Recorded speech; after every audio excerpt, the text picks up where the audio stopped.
안녕하세요, 김법무사입니다. 오랜만에 뵙겠습니다.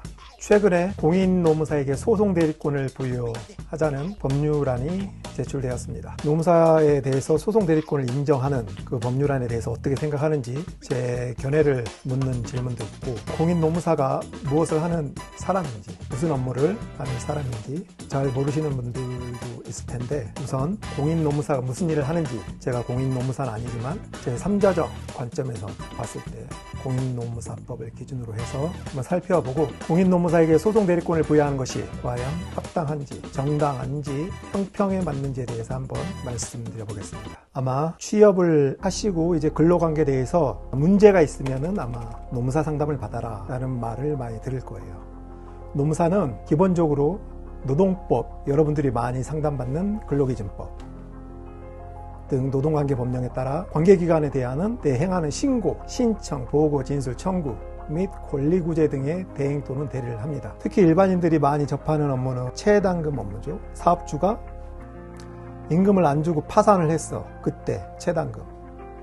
사업주가 파산은 안 했는데 임금을 안 주고 있어. 그때 소액 채당금. 지금 이 채당금 제도는 대지급금 제도로 제도가 바뀌었어요. 예전에는 채당금을 받기 위해서는 법원의 판결이 있어야 됐어요. 그런데 법원의 판결 없이도 이제 채당금 지급이 가능하죠. 법이 바뀌어서 지금 대지급금이라는 용어를 쓰는데, 노무사는 기본적으로 사인 간의 분쟁에 대해서 개입하는 게 아니에요. 사인 간의 분쟁에 대해서 개입할 수 없고, 그래서 노무사는 근로자나 사업주를 대행 또는 대리해서 관계기관에 행하여지는 신고 등을 합니다. 보고, 진술, 청구까지. 그래서 노동관계에 관한 행정심판 대리권이 있죠. 그래서 이런 노동관계기관에 대해서 근로자나 사업주를 대리해서 출석해서 이렇게 진술까지 할 수 있습니다. 노동관계기관에 따라서 이제 신고를 하면 서로 부르겠죠. 근로자, 사업주. 그때 근로자 개인은 노무사를 선임할 수 있고, 사업주도 노무사를 선임할 수 있죠. 그리고 이들을 대리인으로 해서 직접 이렇게 보고 내지 진술 등을 하게 할 수 있습니다. 행정기관과 근로자, 사업주 이런 형식으로 진행이 되겠죠. 근데 만약에 이런 절차가 진행되고 있지 않은데 노무사가 이렇게 대리를 해서 민사상 협의를 한다든지 하게 되면 이건 변호사법 위반이 되겠죠. 그리고 노동관계법령에 따른 서류 작성과 확인, 노동관계법령과 노무관리에 관한 상담 지도, 근로기준법 적용을 받는 사업이나 사업장에 대한 노무관리, 노동관계조정법 제52조에서 정한 사적 조정이나 중재, 전반적으로 노동관계법령에 따라 진행되는 신고나 신청, 보고, 진술 등을 행정기관에 대해서 행하는 사무를 대리를 합니다. 소송 대리는 기본적으로 법원에 대한 행위, 사인으로부터 의뢰를 받아서, 여기선 사인은 근로자나 사업주가 되겠죠. 그리고 어디에 대해서 하냐면은 법원에 대해서. 법원은 행정기관이 아니라 사법기관이죠. 그리고 행정작용하고 사법 절차는 기본적으로 그 절차 진행이 달라요. 원고로서 소장을 작성한다든지, 준비서면을 작성한다든지, 아니면 피고로서 답변서를 작성한다든지, 각종 증거 신청을 한다든지, 그런 서면 작성하는 권한과 그다음 변론에서, 변론기일에 출석해서 변론하는 행위, 이걸 통틀어서 일반적으로 소송대리권이라고 합니다. 그리고 이 신문기사에서도 그런 의미로 사용된 것 같고요. 그리고 보통 행정처분에 대해서 다툴 때는 필수적으로 이 행정기관을 거칠 필요는 없어요. 일반적으로는.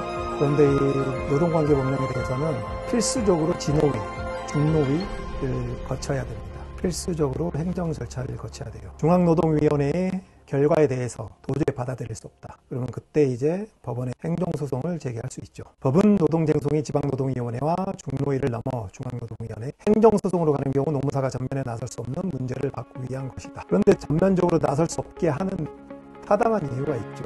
노무사는 법률 전문가로서 그 소양을 인정받지 않았기 때문에 전면적으로 못 나서게 하는 거예요. 근로자나 사업주를 위해서.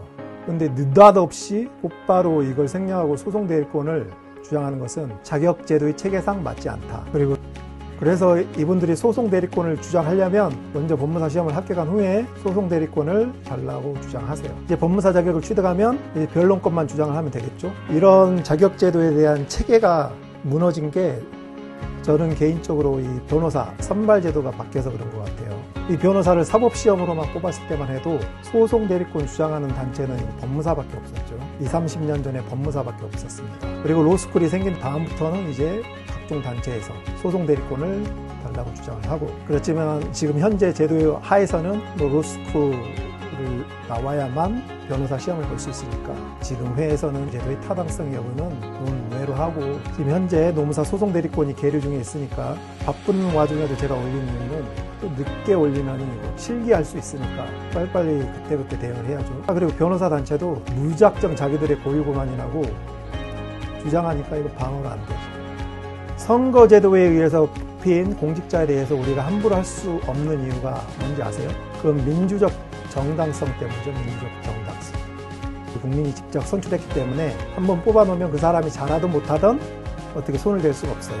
국회의원이나 대통령 같은 경우, 물론 지자체장이나 지방위원 같은 경우에는 소추할 수 있는 방법이 있습니다. 그런 것처럼 예전 이 변호사 시험 자격제도에 대해서 민주적 정당성만큼 국민으로부터 인정된 이 정도 시험을 통과하고 교육을 받으면은 변호사로서 손색이 없고 이 변호사에게만 소송 대리권을 부여하는데 묵시적 동의가 있었다. 그런데 이제 변호사 선발 제도가 바뀌면서 이제 과연 그들에게만 소송 대리권을 부여하는 것이 타당한가라는 의문이 제기된 것 같아요. 그래서 각 단체에서 이제 소송 대리권을 주장하고 있죠.